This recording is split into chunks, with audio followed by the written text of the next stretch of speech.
in my own observation, in this new life situation, ang mundo'y na-pollution sa dami ng population.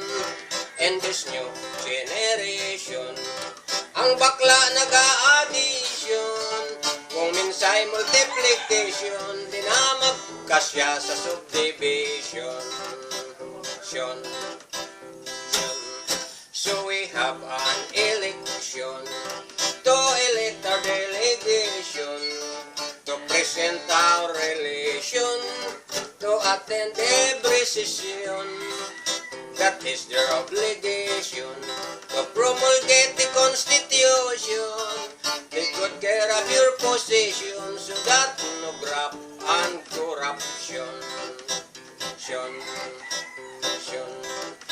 That is a good condition. Plant a green revolution. That is good food nutrition and our health communication. That is a good protection and dangerous resolution.